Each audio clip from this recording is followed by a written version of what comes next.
the first thing was the badges. We didn't realise we needed all these badges and everything, and we thought we weren't going to be able to get through because we hadn't got accreditation.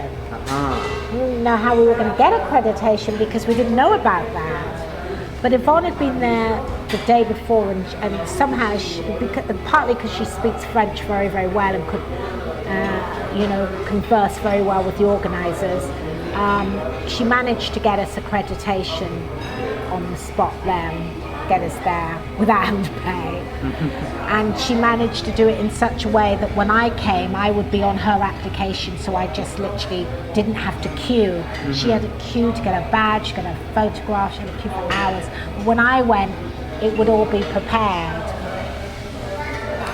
We then go to pick up the laundry, and it's the German guy, and he says, so you have a movie. What is this movie? And they always say in Cannes, everybody's pitching to everybody. So we tell him the story. We pitch we're sitting in the back of the car, and we've got the black bing liners with the duvet, and all the sheets that we're carrying over to the hotel. They're all sitting on our laps, and he's driving over in his car. And we tell him, and immediately he said, I think I know somebody who really likes this project. They are Norwegian. And I was like, Norwegians? Has he heard this project? This project is set in Jamaica. I mean, we're Norwegians. Well, they're Norwegian. I was like, bizarre, we thought. But we knew nobody. We had no meetings. We were thrilled. But he said, I make meeting for you, yeah? And we were like, yeah, make meeting for us, because we did not know anybody. We didn't have any meetings. We were so disorganized, we barely got a room when we arrived, let alone a meeting. All we had was passion and enthusiasm, and you know what? We didn't even have business cards. Those first years, we had forgotten to get business cards. And I remember us on the plane. And there are some people to this day that say to us they still have those business cards we had. I had a black marker, and a white, what you call whiteout, pen, one of those whiteout pens. Yes. And we had some blank cards we were cutting out, and I had some old business cards. We got the black pen, and we made it, and then we put our company in the white marker to make it look designer.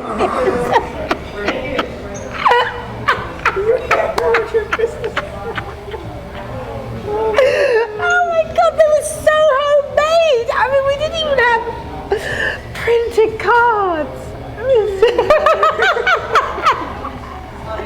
Yes. Oh my goodness. I wonder if I've got one of them, at least one. I should just frame one.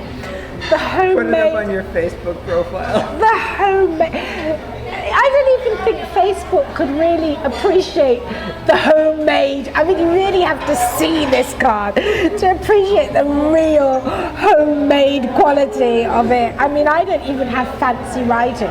It's not as if I have I've done calligraphy in it. Our company at that time was called Montego Films. We formed One Love Films later. So the company at that point was Montego Films. Montego Films. So we were so happy to get this meeting because it would get the ball rolling. We'd have something to do, and it was terribly exciting. And everything was going well for us. This apartment that he had managed to get that we could barely afford, but was right on the Rue d'Antibes. I mean, it was right. We could walk to we were so well located. And so we are armed.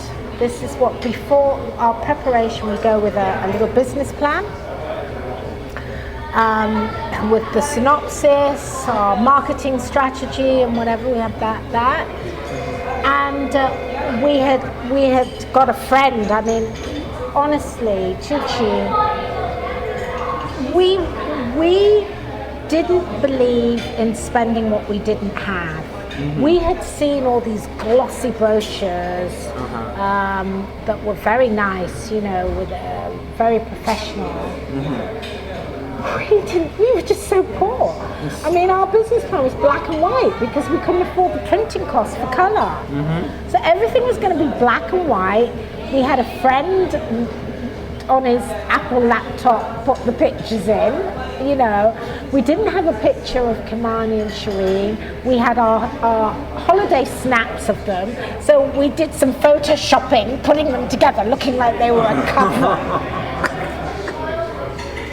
Wow. By that time they hadn't even met properly, probably, but we just photoshopped them together. These are our stars, look at them. But what we did have, which was a real coup, is John Baker, one of Kimani's managers, had given us a copy of his CD.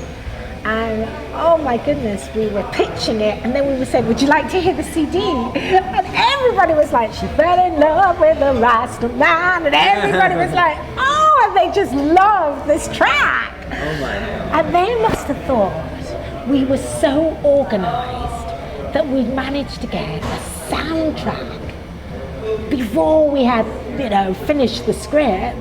They just thought, this illusion, look at these two, they've got a soundtrack, they've got the Mali, they've got these. And the truth was that Kimani had already written the song and the album was out already. So, but it was just, for them, it was like, I like this. Yeah. This is all looking good. I'm getting a feel. I love the music. I'm loving this package already. I'm loving this package. As sales agents tend to say. As sales agents tend to say, and that was our big pitch. We pitched that it's Romeo and Juliet set in Jamaica, and would you like to hear them? We put the CD on. Have you got a CD player? And everybody would love the track. She went from love. And especially when we saw the sales agent, she wanted to keep it. Oh my goodness, she played it all day long. Blaring. That day was exciting. She bought a boat. Rather than having, you've been to Cannes before, so yes. you know that all the sales agents and distributors are in the Riviera. All about that. But this particular year, our sales agent. Now this is Björk? Yes, she owns a boat, her own boat, so she'd sailed it down from Norway, and that was going to be her office. For us, it was great. We were like, oh, we're having meetings on a boat. That was even better than going to the Riviera. We felt really grand. Because we were like, come on the boat. We were invited to lunches on the boat, and then they keep playing the song. I remember one day we were sitting on the boat, blaring the song, and Sarah Ferguson, Duchess of York, was on the boat next door. We were playing this track. I mean, it was getting people excited. People could picture the song. They were just buying into it. They were just buying into, we're going to have reggae music, we're going to have, it's going to be in Jamaica. She'd say, we all go to Jamaica, we go to Jamaica, yeah. We'll have a reggae party on the beach.